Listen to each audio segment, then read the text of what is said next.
Well, good evening, everybody. This is Charlie Belfontaine, and on the call with me right now, I have Aaron Menlove of InspectorPRO Insurance, and we're just going to go over a few things about problem solving and complaints. You're welcome to chime in on the messenger or the comments. We are watching these things, so we could go ahead and answer them as we go along.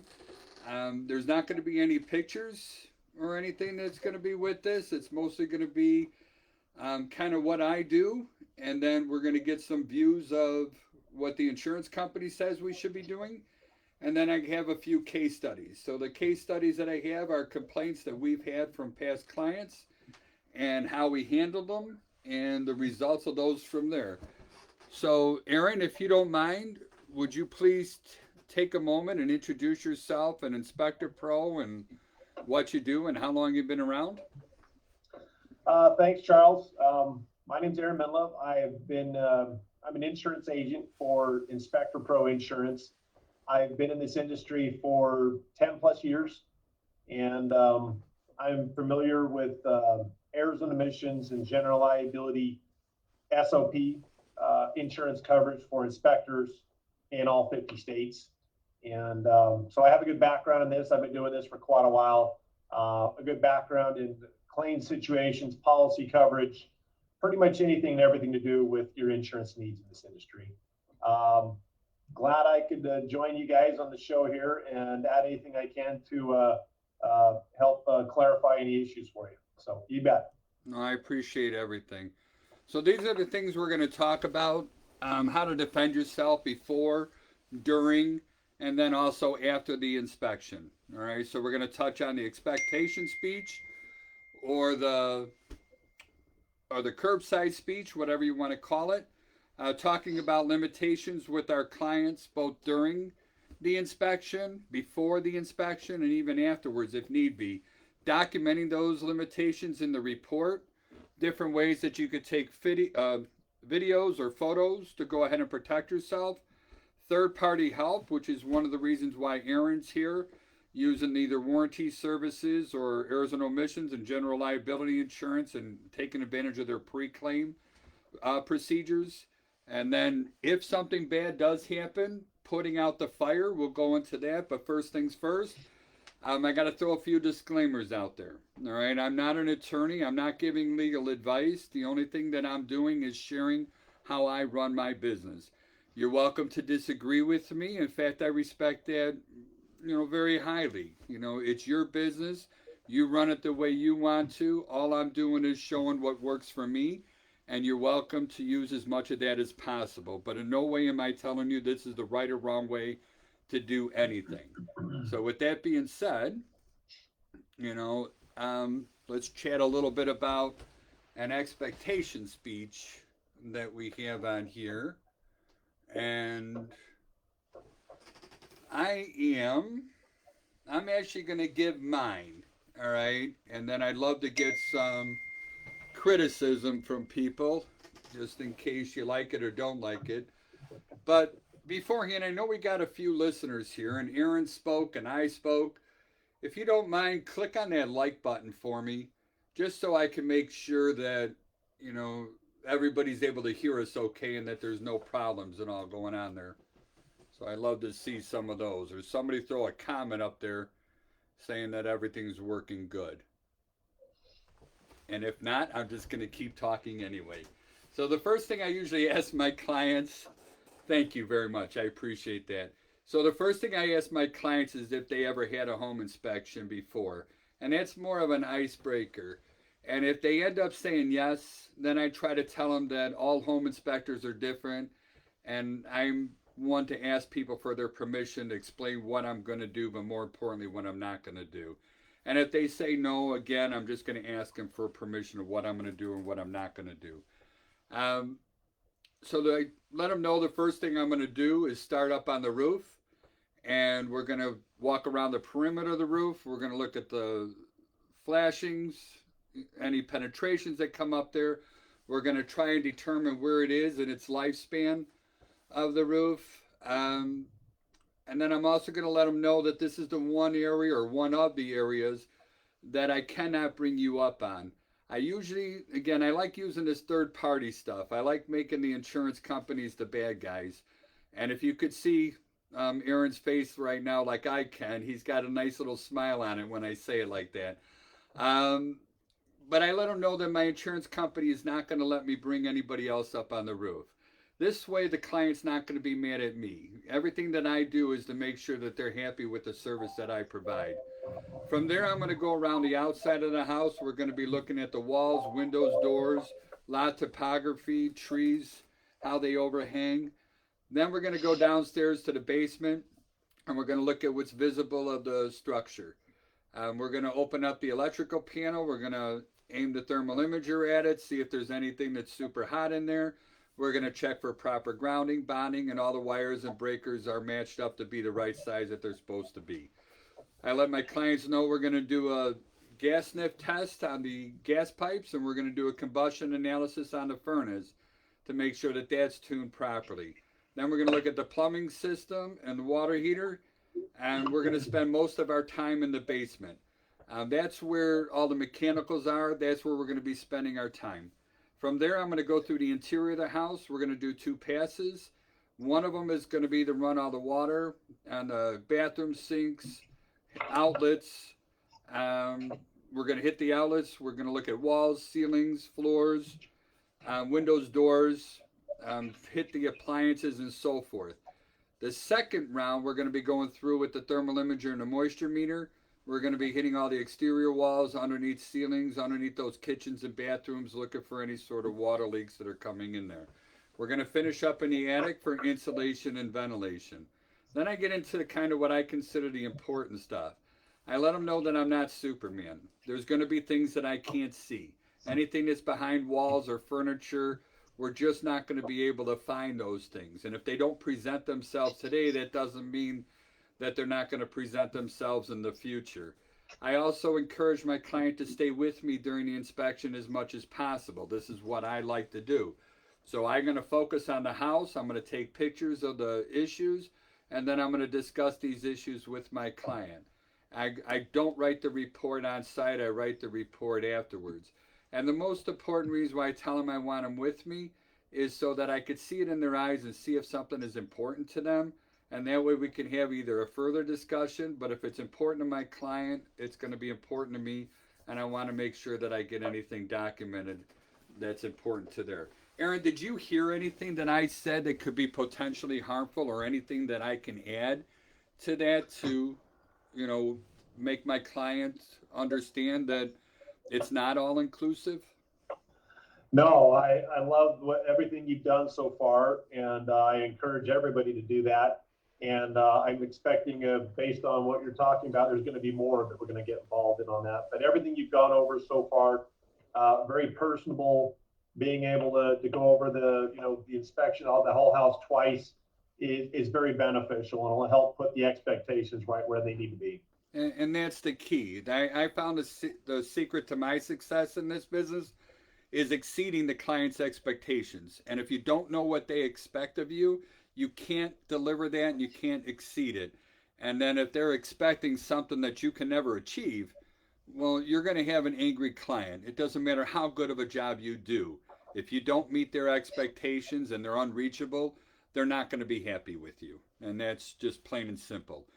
We have a closing interview, and that's where we actually go through all the photos that we have with our clients, and we show them what's going to be in the report, so there's no surprise on that. We talk to them about solutions and so forth, and make sure that we're all in agreement with what the report's going to be written. And when we're done, we're asking for their feedback, quite frankly. Our inspectors get a bonus if our clients leave a review for them. So when our inspectors are doing their closing interview, they basically tell them, I hope you felt I was very thorough for you. If you did, and I would appreciate if you leave me a review. Just so you know, I get a bonus, so it's kind of a way of giving me a tip, and it doesn't cost you any extra money. All it does is if you go ahead and take the time and write the review for me, I'd appreciate it. So And then that's our closing, and we kind of leave with a pretty good, strong rapport with our clients, which makes me kind of happy. So, next one's going to be limitations and warnings. And then this is actually going to show up, I think, in one of our case studies that I have a little bit later. And Aaron, I'd love to get your feedback on this too. Um, you know, one of the things that we see is somebody might have had a leak in a wall at some time, or maybe underneath a toilet on the second floor somewhere, and they had to repair the drywall, right? So we see the extra mud up there, but we shoot it with the thermal imager. We aim the moisture meter at it, and everything is showing dry. So the question is, what do we document on that? Do we just leave it alone because it's not wet, it's not leaking, now it's cosmetic? You know what, Aaron, I'd love to get your thought on it. What do you expect your clients to do? I want you guys, and what I would expect my clients to be writing up is what they see. Use your moisture meter and show it's dry now, but that doesn't necessarily, like you said, mean that it doesn't have a problem. Maybe it's not wet right now, and maybe there's no rain or anything else, right? But you definitely want to write in where the remodeling or where the work has been done on that drywall or anything else, and write it up as, you know, hey, this is what I came across, this is what I see. It doesn't appear to be a problem. It looks like it appears like someone fixed it. You're not guaranteeing, or, you know, that this is not going to leak in the future, but you're just writing up what you see. And that's what I like guys to write up, is what they see. So Now, and we're supposed to do that. You know what we see. It's an old it's an old what when you got letters that make a word, and I'm drawing a blank on it. What's that called? You know, like Nachi. You know, National Association of Survey. What is Nachi? What?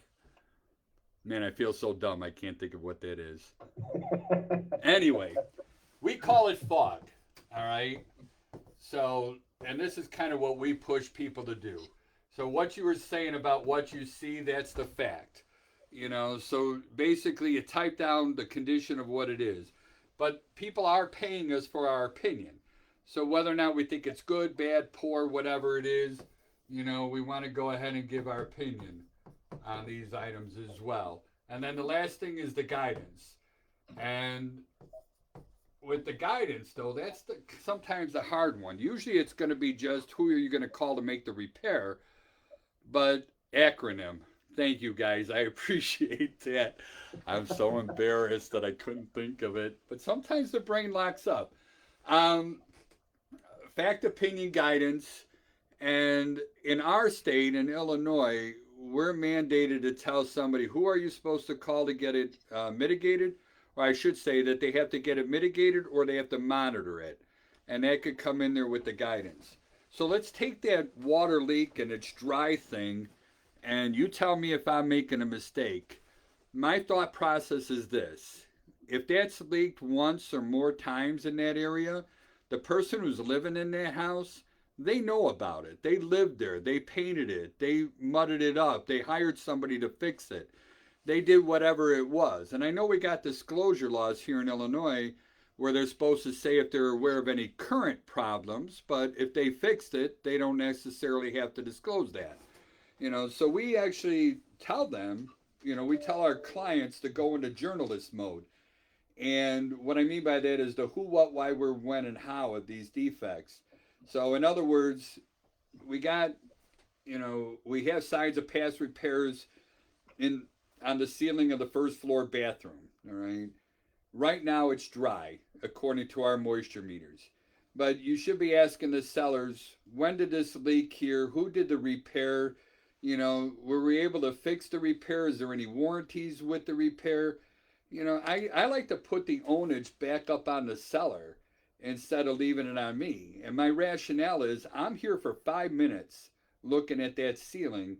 They're there for 10 to 20 years that they're going to be aware of. What do you think about putting something like that in the report? I think that's great. I think that's fine. Obviously, the standard limitation of liability language to have an expert check it out, right, can also work. But if you want to go back to the sellers and, you know, point to the seller disclosure as far as them, they obviously had a fix on it at some point, or maybe it was even before them. there's nothing wrong with that. I'm totally in support of that. Yeah. And don't get me wrong, I'm not against, bringing in other professionals, but sometimes I've seen some of these reports where, you got curling shingles, hire a roofer to inspect the roof. You got galvanized plumbing, hire a plumber to inspect the galvanized plumbing. Right. What? And on your side, it's like, what benefit is this to the client getting your inspection if you're not, somehow, tailor making this, your wording here as far as how to take care of some of this stuff. And I totally understand that. So, Yeah, and it's, I don't know. I always think is, what the hell they hire me for if I can't come ahead and make a decision? They're paying me these big bucks. I should go ahead and, give them some sort of a defined answer. But on the same note, keep letting them know that if there's a lot of furniture that's in the way and we can't see the wall, remind them and even put it in the report that when you come here for your final walkthrough, these are areas that we can't see right now. Somebody's going to have to pay close attention, to these areas when you're doing it, just to make sure there's no other issues that are going to be there. So, documenting limitations in the reports. Do you guys, and you guys being, InspectorPRO Insurance, do you have any like preset limitations that you want your home inspectors to start putting in there? well, I like guys to have some freedom on that. On our side, pretty much everybody's software is acceptable on what we're using. And most of the software is going to have some sort of limitation of liability if you're putting a problem or an issue in different sections, right? As far as the pre-inspection agreement, right, there's some limitations of liability in the inspection agreement as well when you're giving this to them. And you obviously want to make sure you get this signed prior to. But yes, there are limitations that some of them are better in different states that are in all of these agreements that you're going to find. We've actually put one together ourselves on a state-by-state basis that is kind of tailor-made for each state, that we found based on our experience with claims and issues in that state that are really helped to deal with those issues, right? So we put something together in each state with a specific agreement that has the limitations that are tailor-made for that state that are really helped out inspectors, and we feel it's going to help us defend you as your insurance agent. But so yeah, I mean, I like different limitations. They're definitely necessary, and we've gone through the extra step of putting some pre-inspection agreement stuff in here as well for guys. So let's, I'm gonna do a little bit of a sales pitch here on you because and full disclosure, I am a client of InspectorPRO Insurance. All right, and I do take advantage of their agreement, and there's a reason why I do that. All right. So if you don't mind, can you explain something about the deductible Okay. and then So, how that diminishes or whatever? okay. So you have every insurance policy will have deductibles, right? And the idea behind deductibles is what your share of paying out if an issue becomes a claim or an issue, right? The first part of our policy has what they call pre-claim service with it, which we're not classifying the vast majority of issues and problems that we see as a claim. They're called pre-claim. And by doing that, you're not getting hit with a deductible cost at all, number one, right? Because of our pre-claim. If it does go past the pre-claim and reaches the deductible stage, we have a couple of what they call deductible waivers, right? The first deductible waiver is the diminishing deductible, which drops your deductible 10% that you're on the plan every year. Okay.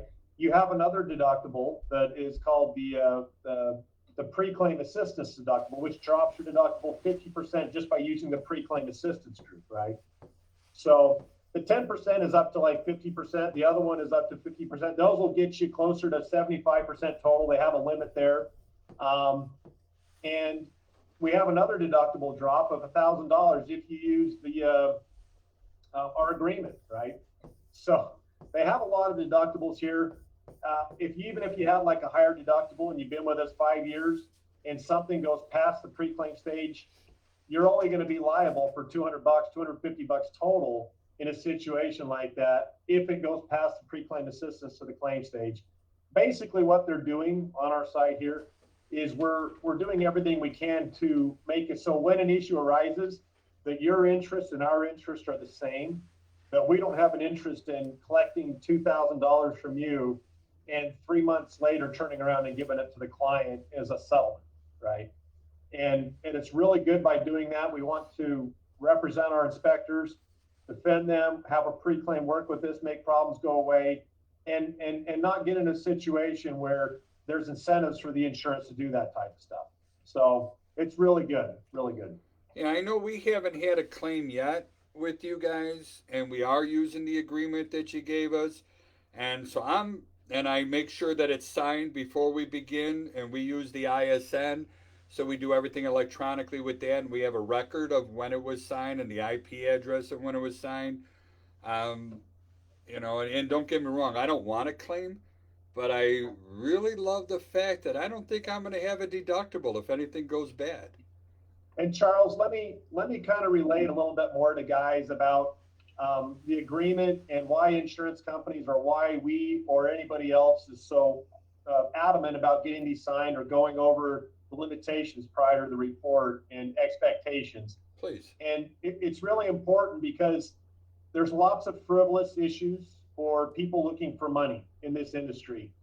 And by having an agreement, the expense for the insurance is much less than if we don't have an agreement.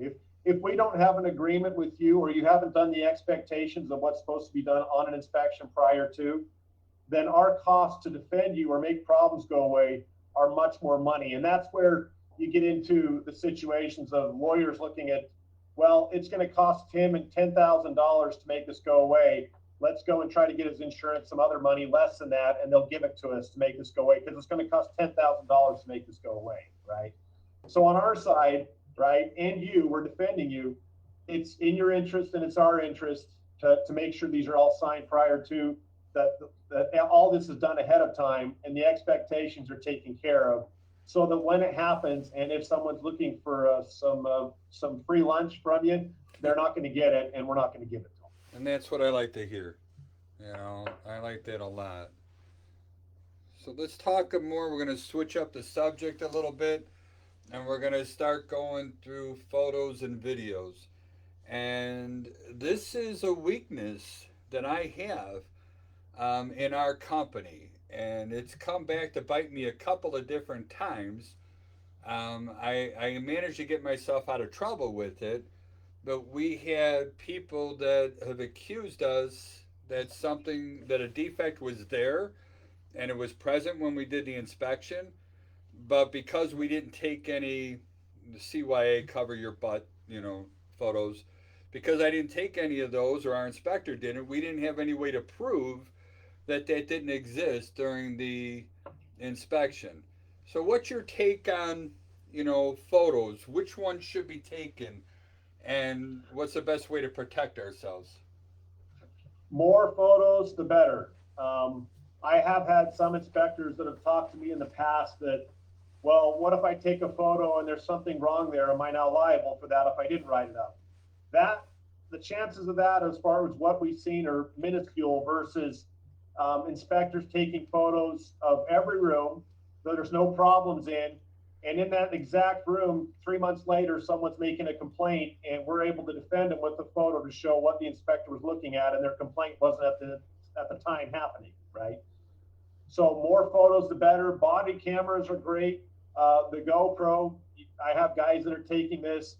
It's really easy to save these GoPros and the cameras and the photos that you're taking, right? With the stuff that we have now that you can save this and keep them for a period of years, right? It's not a big deal, but if you have this and when someone's making a complaint on a specific area and you have a photo on it, then it's much easier for us to defend it.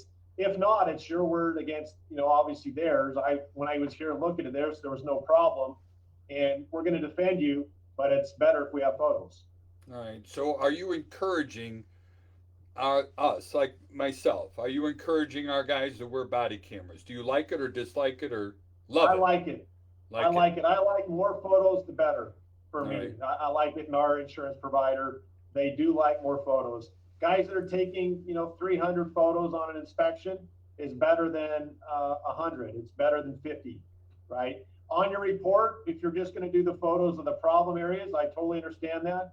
But to carry and have a record of your inspection and what you were looking at that time is better than not. It can be as simple as your photo of the living room and how clustered it was with furniture and how difficult it was to see anything, right? It's going to save you a whole bunch of heartache when someone's coming after you on an issue, a problem that was behind all this that they can find very easily now, right? So I'm totally in for, and we are totally in for as far as photos, body cameras, more photos, more body cameras, more evidence of picture of what you were doing at that time is better. And just give a couple of examples. A friend of mine up here, Jamie, his company, and he's got his guys on body cameras, and they found a bad window after the client moved in. They found a bad window, and they said that no, you never tested this window. Well, he's got a video of them, opening and closing that particular window and testing it, so they proved they did it right. We have I know another friend of mine, Hank, up in this way. He takes 360 videos, so he'll put a 360 camera in the middle of the room, close the doors, step out, and that way he takes one picture of every single room. John down in Florida, he actually had somebody accuse him of damaging a ceiling, and they had the body cameras showing the guy going up there. The damage was already there, and somebody tried to blame him for the damage, but they were able to prove that the damage was there before the inspector got there. So I got to start pushing my guys to get this stuff in there, and I think I might have to put the hammer down. We'll see. And again, if anybody has any questions, type them in the chat box, and then we'll go ahead. So pre-claims and other third-party stuff, and we'll get into some case studies in a little bit. Explain to that how that works and what you've done. So on the insurance level, what you're looking at is what constitutes a claim and what is not a claim. What is a complaint, right? And in the definitions, you're going to find that a written demand for money, right? In most of these policies, right? So Mrs. Jones is talking with you and she's upset 6 months after the inspections, and she hasn't written a demand or asked for money, but she's upset about the roof and she says that you've missed it and there's some major problems and issues here. And you're going to go back and look at that property and look at your report, and it was fine at the time, and maybe there's problems now, or maybe there isn't necessarily in your opinion, right? But what we're doing on pre-claim is it's a way to make it so that you can come to your insurance and tell us about these issues, right? Without them blowing up or something that's going to be take your record on loss runs and raise your rates on renewal, right? Or cost you money as far as deductible costs when these happen. Because on our pre-claim, it's free. It comes with the policy. We're not charging you deductible costs at all, right? And you do get adjuster help, whether it's Adam or Sam or one of our other adjusters that have been doing this for a long time. They're very well versed in your SOP language, and they know exactly how to do and help defend you to make these problems go away. Okay, they're dealing with this all day long. So it's what we've done to make it so that inspectors will come to us, tell us about your problem, tell us about what's going on, even if it's something that you're not sure is a big problem early on and you're worried about it, or you're thinking about it's going to be something it's going to be able to go away very easily. Don't be afraid to come and tell us about these. It's not going to hurt your renewal. It's not going to raise your rates, right? It also helps in situations where if you're dealing with a client that today has a complaint on an inspection and it seems pretty small and you're going to make it go away. And what if it doesn't go away? What if in 6 months, right, later, 6 months time later, now they want $30,000 on a roof, right? And now you come to your insurance 6 months later on a complaint or a claim that was 6 months ago you got started on, you thought it was small. On a lot of these insurance policies, you can be denied coverage if you don't give timely notice, okay? If you have a car accident or a home, your home has a damage or something, and you wait for 6 months to make a claim on your car accident or as whatever, you're not going to get coverage, okay? And so for pre-claims, we offer an opportunity that you're going to have pre-claim working on it free of charge. It's not going to hurt you on your renewal. Okay. And it also is something that if this turns into a big issue later on, right? A big claim of $30,000, $40,000, when you thought up front it was something small that's going to be handled for a couple $100, that you've already reported it. It's not something you haven't reported, and you reported it. Okay. So I encourage guys, even on smaller stuff, just let me know. It's a simple phone call. I'll let the adjusters know, hey, he's going to take care of it. It's something small. He's going to take care of it. He'll let us know if it progresses. It doesn't hurt you on renewal, doesn't hurt you there. I have bigger accounts, right? Bigger inspection accounts, guys that are doing higher revenue numbers as far as their inspections business.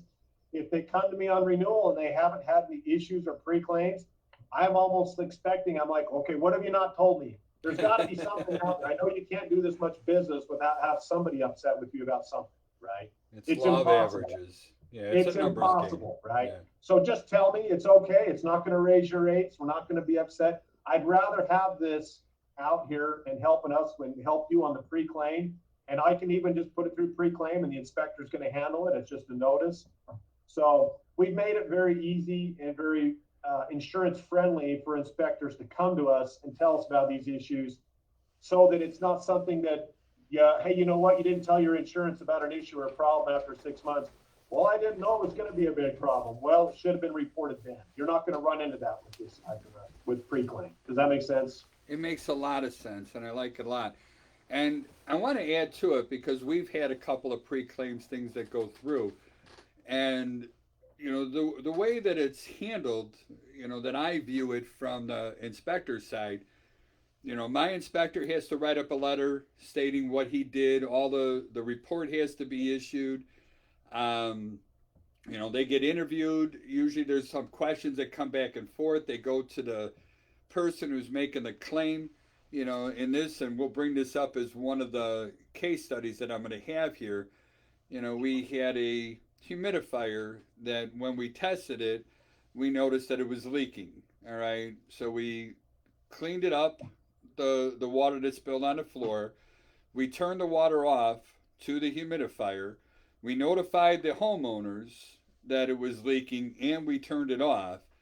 The homeowner went and turned it back on in the wintertime because they wanted to get the humidity. They noticed it wasn't leaking at the point of time, so they walked away. And then all of a sudden, about 2-3 weeks later, they're getting dripping coming down into their kitchen, you know, through the floors and that. So they're and the seller of the home, you know, we ended up squashing the deal. So the seller was still in the house. They didn't change hands, and he was an attorney, and I think he was kind of a bully. So he knows the laws, and he knows he can run up costs, and it's not going to cost him anything to do it. We sent it to you guys, and you know, you go through that whole process, and it's just the letter that came by there. I'm like, I felt like I hit a bodyguard. You know, I felt like somebody was going in the ring for me. I'm like, don't mess with this guy. He didn't do anything wrong. You're coming after us for frivolous. We'll even turn it back on you. Blah blah blah. You know, and I didn't hear a single thing from that person after that letter was sent. So yeah, I would suggest that if it was a homeowner, it might have been a little less threatening. But if we get something from an attorney, we kind of go to the gloves right away with our experience. And I love it. You know, I got to tell you, it was nice having you guys in the corner. So yeah. So the next thing I'm going to talk about is, let's say we do get a claim. And again, this is just me, all right, that I'm talking about how I like to handle it. So I've been in the fire service for about 37 years. And one of the things that I've learned, and every time we get a new guy coming in there, they're like, what do we do? What do we do? You know, it's like, put the damn fire out. You know, if somebody's trapped, or, you know, we're worried about exposures or floors coming down, once you put that fire out, all the other problems go away. All right, everything's cleared up. So I try to treat a complaint from a client or anyone else as a fire scene, you know. So I want to get back out to that property as soon as I can. I'm going to drop everything that I can, and as soon as I could get that earliest appointment, I'm going out there. I'm taking pictures, I'm looking at the report, And I just want to see, did we make a mistake? That's the bottom line.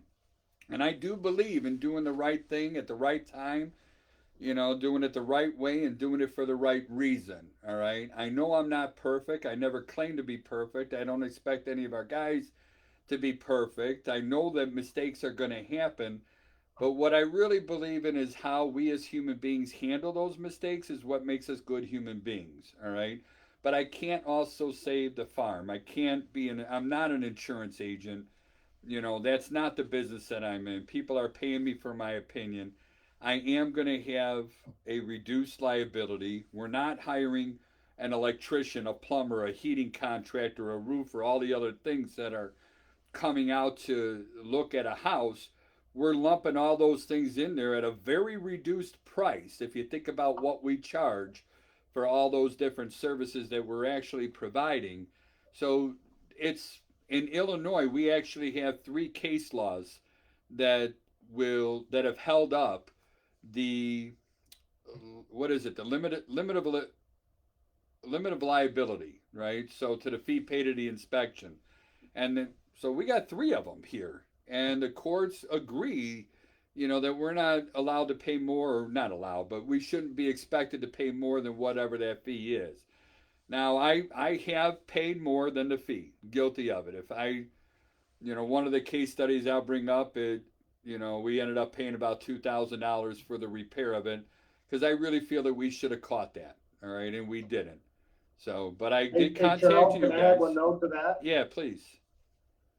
So the limitation of other liability language that you have in your agreement and on your report is some claims or issues is going to be valid, and the judge is going to uphold that if they feel like you did a good inspection and in their opinion this is a frivolous issue, or the client is going outside of what you did on SOP, right? They're going to rule in your favor, basically agreeing with your limitations. Okay. If you have missed something, if there is a big failing on you upon an inspection, which does happen, right? Yeah. If there is something like that, then they're going to throw out the limitation in the agreements on this, right? If there's some big money item that you've missed on your report, that's what happens. It is there for help us make issues or frivolous issues or something where they should be making a claim on this. But if we do a bad inspection that they can prove didn't follow SOP and that you missed this, you're going to see that get thrown out, and they do too. Wow, that's yeah. What and that frightens me a little bit. I like having that confidence that it's very strong in my state, and we It is actually strong. It is strong, but it's just do a good job, do the best job. always. And what I mean by not inspecting, inspectors missing items, I mean, figure a guy that's really shouldn't be in the business and he's going to write up a report from his house or his car and never went in the property, right? Okay, that's fraud. That's Absolutely. fraud. Yeah. Yeah, that's what I'm talking about here. There are situations where you have out and out just people that shouldn't be in the industry, shouldn't be carrying insurance, shouldn't be doing inspections, right? True. And they need to be gone. And in those situations, yes, it's going to be a lawsuit that the judge is going to throw out, hey, you're not liable for only $500 here or $1,000. No, you missed some big items here and you're liable for that. Yeah. Okay. That makes sense. What about my thoughts on reaction time? What's your take on that? Reaction time for us is key. If you've noticed, when you submitted a problem or an issue to us, you should have got the adjusters or capital claims management, the pre-claim team. They would have sent you an email that, hey, we've heard about your issue problem. It should be within 1 or 2 days tops. Oh my God, it's usually less than a day. I Less should than say a day. usually. It's only been like 4 Yeah. times. So, yeah. And then you'll find that one of the adjusters is getting on the letter and responding and getting it on top of this within a day after that, or 1 day. So this is not a situation where problems or issues are metastasizing and becoming cancerous because you're ignoring them and the fire is burning and somebody's getting angry thinking that you're avoiding them. This is a situation where your insurance and us are defending and getting engaged with these people, let them know that this is going to be handled one way or the other very quickly. It's not going to be left to just sit and stew. That makes a lot of sense. And the next thing I got on my list are waivers. So let's say that I do want to pay for something. Should I just cut them a check, or what are you going to help me with that as far as an insurance carrier? So you're more than welcome to do something like that. We can provide you with limitation of liability waivers or release forms, right? They're a release form that once you've taken or said, I'm going to give you $500 and recognize that the rest of the inspection is complete and good, you'll make them sign this, and they have to sign it, right? If you're not getting a release form signed, right, and you're giving folks help or money or anything else, just recognize that this is just a start, and they're probably coming back to you on anything and everything else in this house that needs to be done. That makes a lot of sense. I do have clients every now and then, they just want to take advantage of us. And what I mean by throwing under the bus, I'm actually going to hold that off to the next slide, because I'm going to talk about a lintel thing that came above or came amongst us that we kind of may go away. Being cooperative with your client, I firmly believe that. You know, if they call you, you call them. They write you, you write them, and you call them. The more that you can communicate with them, the more that you show you care about your client, the more they feel that they're not being, that somebody's not just trying to commit fraud. The bad thing in our profession, we do have some con men out of there. We have people that come into our profession, and quite frankly, it's too easy to get into our profession. I keep telling people that here in Illinois, they're issuing the 12,800 license in Illinois, and that's over a 20-year period. But we still only have 1,800 licensees. So that tells me that, roughly 10,000 people over a 20-year period came and left this profession, all right? And usually somebody's going to leave or go, and I want to say probably 80% of them would leave within the first 2 years, probably because they got some complaints or people told them they did a poor job, and maybe they actually did do a bad job.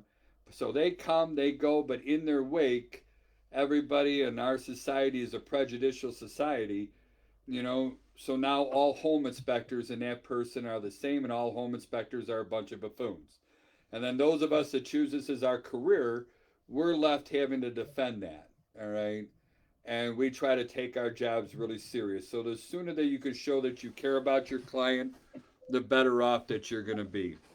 So, we're about 40 minutes into it. I like to keep these things under an hour and that, but there's a few case studies I'd like to talk about and give a scenario.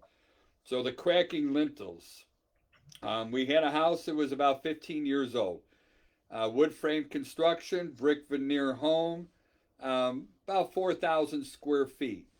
Every one of the windows with the steel lintel above it had a hairline crack. So if this is our window here, we had a hairline crack about 6 inches to the left and to the right of the window, all right?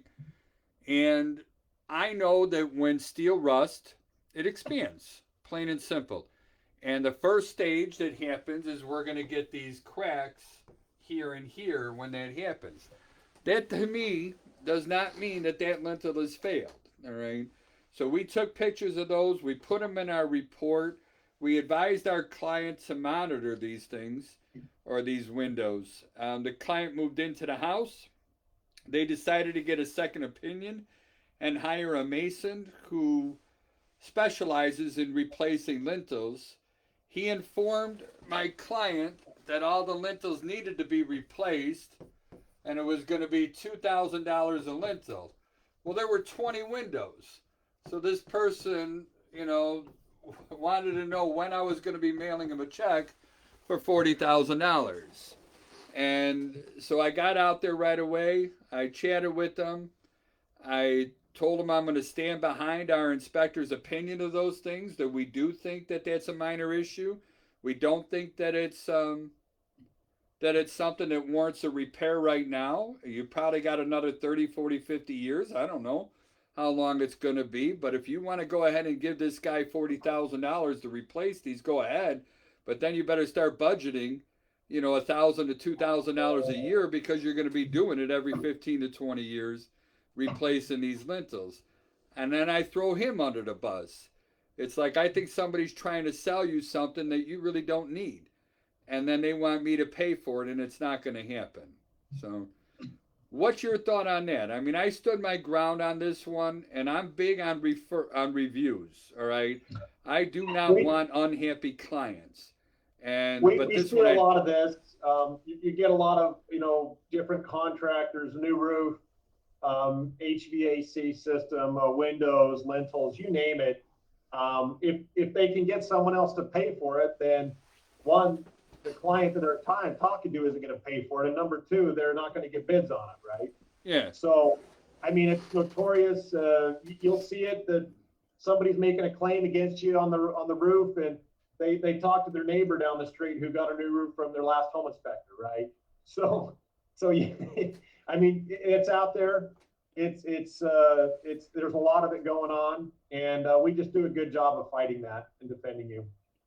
Now something like this, and it's gone away, and this was about 4 years ago, so I don't think it's coming back. I'm going to confess, I didn't tell you guys about it. I didn't even think to tell you about it. It's not that I'm trying to hide anything, but I didn't. That's a mistake, isn't it? If it comes back to you, it could be something that you should have reported. And so you want to tell us about it. It's not going to hurt you on renewal. It's not going to hurt you with us. It's not, oh, we got to raise Charles' rates because he had an issue or a problem for $40,000. It could have been a claim. We don't view it like that. We view it as Charles is doing his due diligence. He's a good inspector. He ran into the wrong client. That's what it is. That's how we view it. And we would treat it as such. So yeah, just go ahead and let us know, tell us about these issues. Now, And if it comes up later, you've already reported it. Yep. now you're not going to reach out to the client though, unless they reach out to you, right? My discretion as your agent is, hey, Charles called in. He has an issue on a pro client with Windows. He's going to take care of it. He'll let us know if it progresses. Okay. Right? So it's up to my discretion when I'm talking with you about the issue or problem. You come to me to do that and you reported it, but you're in charge of it. They won't reach out to the client at all. Gotcha. The next one is something we did report to you guys, and you did help us with the waiver on it. One of our inspectors did an inspection. They moved the electric panel from the original one. The original one was a 60 amp panel. They pulled the guts out of that and spliced in the service entrance cable, but they ran a number 6 copper wire over to the new panel, which was a 100 amp panel. My guy just missed it, plain and simple. He knows that number 6 isn't rated for 100 amps, and they also spliced in the grounding electrode conductor because that was originally at one location, and he didn't document that either, and he marked it up as a 100 amp service. So we did the inspection in February, and he didn't notice any issues with it. But again, he didn't notice the wire size. He just took it for granted it was 100 amps. Summertime moved around or rolled around, and they turned the air conditioning on. The house, the lights were browning out every time the air conditioner kicked on. They called the electric company. They looked at this, and they're like, it's a 60 amp meter panel. It's 6 gauge wire, it's a 100 amp service. The GEC is spliced. There was a big long list. All right. So we ended up, I got out there right away, and, I'm like, yeah, we should have told you. I'm sorry. I said we were wrong. All right. And I'm not afraid to do that when we're wrong. All right. So I worked with the client. He was like he looked at me surprised. At first he goes, wow, I didn't think you would, I thought you would argue this. I said, no, we take great pride in what we do, and when we're wrong, and this was a mistake. I already talked to our inspector on it, and he's like crestfallen, and he's so apologetic, it's unbelievable, but guess what? He learned from it. So that's a good thing. So we were able to find a electrician in the area, pull permits, and it was less than $2,000, and I actually kept the fee, so I didn't refund the fee, so that helped pay for part of it, and then we just coughed up the $2,000 for him, and then you guys ended up giving us a waiver to go ahead and release it. Is that okay? Good. I saw a thumbs up. You guys can't see this. I could see him. When we've done the waiver for you or recognize it, then you've informed your insurance. So yeah. Beautiful. All right. And then we got two now, so I think I'm going to go ahead and put this in writing and give this to you. One of them, we have a brick front, and then on the side of it is a stone, and then the roof ends right at that corner, right where it comes in there. We just recently had some real heavy rains, and it was coming down in such a hurry that it was splashed through a gap of about a half inch that's there. Now there's a downspout right in front of the gap, and even when I went looking for this crack from the outside or this gap from the outside, I couldn't see it. But on the heavy rains, the water was coming into the ceiling of the bathroom there. They had another bathroom above it, and they thought that the bathroom above it was leaking, so they cut open the ceiling in the first floor bathroom, and they were able to peek up there, and you could see the daylight from that opening, and then you could see where the water was coming in. Now there's no mold, there's no wood rot, but you could see water stains. And then when we do the painter's trick on it, you could see that they've had leaks there before and it's been repaired before. So I talked with the inspector about that, and this kind of goes under our push it back on the sellers. They obviously knew it leaked here. They painted it, they repaired it, they did it numerous times. We're looking at something for 5 minutes. They lived there for 20 years, and then they're reaping the profits from this house, and then we're left holding the bag on it. So I think we're going to try. I think the repair of this is going to be simple, but I am going to put it in writing and get you guys notified on it. But again, I just don't think we should be held when something's not presenting itself. But in this case, we were able to see the past repairs. They did exist there, so we should come to it. The last one is a shower seat. So this is a $1 million home in the North Shore here of Chicago. They recently redid this master bathroom. And I mean, you go in there and your jaw drops because it's just so gorgeous, And it's all big solid pieces of stone. But when you shoot the water over on the shower seat, it actually started leaking down into the kitchen. So I did get there right away. We were able to recreate it. It's probably a simple sealant fix that's going to come in there. They did make a claim to the warranty companies. We do purchase warranties with our inspections, and they're stepping up and they're going to be paying for this one. So this brings me back to you. Is this something that I should notify my insurance agent when the warranty company is paying for this one? Yeah, just put it as a warranty claim. It could turn into something else, and just put it as a notice. It's an easy phone call with me or whoever your agent is, and it should be about 1 minute phone call, right? Hey, you had an issue here. I don't think it's going to turn anything else. I'm just going to take care of it through the warranty company and leave it at that. Pretty simple. Okay. You never know when something small is going to turn into something really big that you wish you let inform your insurance on. So. No, and for that I appreciate it. And I want to say thank you, Aaron, for your time and talking for this. I know for me, I always pick up something new. So for that, I say thank you. And if anybody has any questions, now's the time. Otherwise, I'm going to go ahead and end this thing. You got anything to add? Any final notices or? Yeah, just if anybody is, if you like more insurance information, you can call me out direct. I think I'm pretty easy to find. It's Aaron Menlove, InspectorPRO Insurance. I have a phone number direct, or you can email me, right? And if anybody needs to get in touch, Charles has my information as well. But yeah, it's just I like inspectors. I like guys doing a good job. Being professionalizing the industry, and I like them having good coverage too, and me being their agent. I like my job. Aaron, can I impose on you? Because I know you're in our group and you answer a lot of stuff. Would you mind going to this post, and you're going to find it in the guides, all right? Would you mind going there and just put your name, your phone number, your email, a link to your website, just so that people could find you and get it on there. So I'm going to leave it as nobody's perfect. All right, I'm not perfect either. In fact, you know, I always refer to our business sometimes as the whack-a-mole machine. And I don't know if you remember that when you were a kid, that mole popped up and you hit it with the hammer or whatever. And one of the reasons why I like doing these videos, because there's a lot of stuff that I believe in my heart are true. All right.